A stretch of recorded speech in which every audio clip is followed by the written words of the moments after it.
प्रयागराज में सुहागरात की रात दूल्हे के 35 टुकड़े करने की धमकी देने वाली सितारा और कप्तान के मामले में अब एक नया मोड़ आ गया है।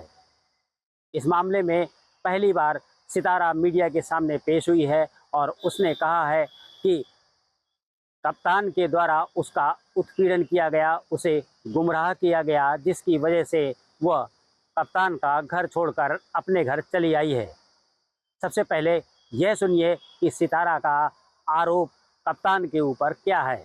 दादी के हाथों का जादू और खुशबू से महकता घर, माँ की मुस्कुराहट और खाने की सुगंध। MDH गरम मसाला, क्योंकि हर रिश्ता है स्वाद से जुड़ा।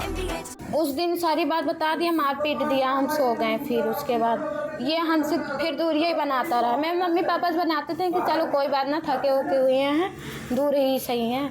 हम कहा चलो ठीक है।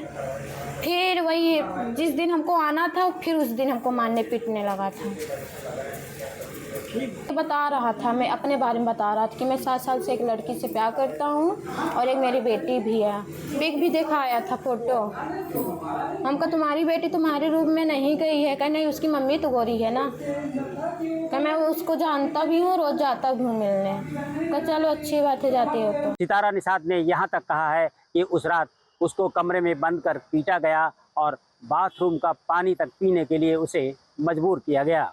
इस पूरी घटना के बाद दुल्हन सितारा वापस अपने मायके यानी कि प्रयागराज के करसना के डीहा गांव पहुंच गई है। वहां वो अपने माँ बाप के साथ रह रही है। सितारा निषाद के माँ बाप ने भी इस पूरे मामले में कप्तान निषाद के परिजनों और कप्तान पर आरोप लगाते हुए कहा है कि इन लोगों ने गलत जानकारी देकर ये शादी कराई। साथ ही साथ वो दहेज का 16 लाख का जो सामान है वो भी वापस नहीं करना चाहते हैं। सब झूठ का पाप लगा रहा है। हाँ, शाही जहाँ बुलवाइए।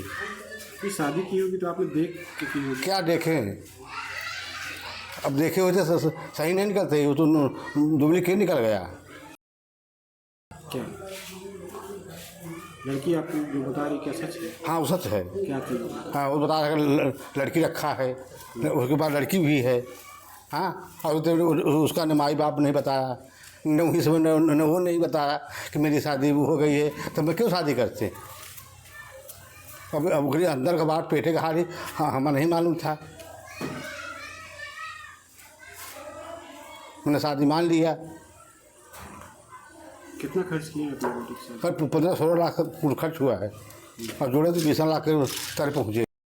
उसको छुरी लै के खाते मोबाइल ताने ले रहा, ये खाते वो हमारे सामने मारे बा, लैट्रिन के पानी पियाए बा, तरे में बैठाए बा, केवाड़ी के हमारे सामने मारत रहा। हम खुद ही रहे, कप्तान जो है हमारे सामने मारा।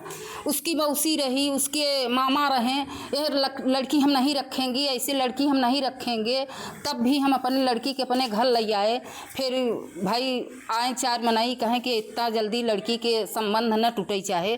फिर लड़की के हम विदाई कर दिया, वही मारब, वही गरियाऊ, वही दशा, फिर लड़की के वही दशा फांदे रहेंगे। और भाई वो ससुराल से वो बोला, कप्तान बोला कि हमारे पिता के साथ तुम संबंध बनाओ और नहीं तुमको जान से मार दे। हाँ, तो लड़की अपन जान बचावे के लिए भाग के अपने भाग गई। इधर दुल्हन सितारा के भाई संदीप ने साफ किया है कि इस पूरे मामले में वह पुलिस के पास जाएंगे और स्थानीय पुलिस अधिकारियों से अगर बात नहीं बनती है तो पूरे मामले को लेकर वो आला अधिकारियों से भी बात करेंगे। इसमें समझौता गांव देश से हम लोग समझौता चाह रहे थे कि गांव देश से मेरा जो सामान है वो आ जाए। मेरी बहन नहीं जाना चाहे, उसको जब मारा पीटा गया, लैट्रिन का पानी पिया, कौन भाई सोचेगा अपनी बहन को भेजे उस घर में, बताइए। हम तो पुलिस में जाएंगे ही। अभी तक पुलिस में क्यों नहीं गए? अभी तो हम अपने करछना में दिए हैं, अपने थाना से दिए हैं। अब जाएंगे, आगे बढ़ेंगे। करछना से हमारा कुछ काम नहीं हुआ कि चलो देख लो गाँव देशी में जो होता है समझौता हो जाए एक बार। अब हम आगे बढ़ेंगे। इस मामले में अब दुल्हन सितारा निषाद अपने मायके यानी कि डीहा करछना पहुंच चुकी है और वहां वो अपने परिजनों के साथ रह रही है। परिजनों ने जो गंभीर आरोप लगाए हैं उसे वह पुलिस के पास तक ले जा रहे हैं। परिजनों का ये कहना है कि इस पूरे मामले में अब पुलिस ही तय करेगी कि कौन सही है कौन गलत है। लेकिन फ़िलहाल पहली नज़र से देखने में तो ये मामला अब दहेज के लिए दिए गए पैसों की वापसी तक सीमित होकर रह गया है। Dinesh Singh, TV9 UP, Prayagraj. ये है सीक्रेट रेसिपी MDH का जीरा सब्ज जल जीरा मसाला।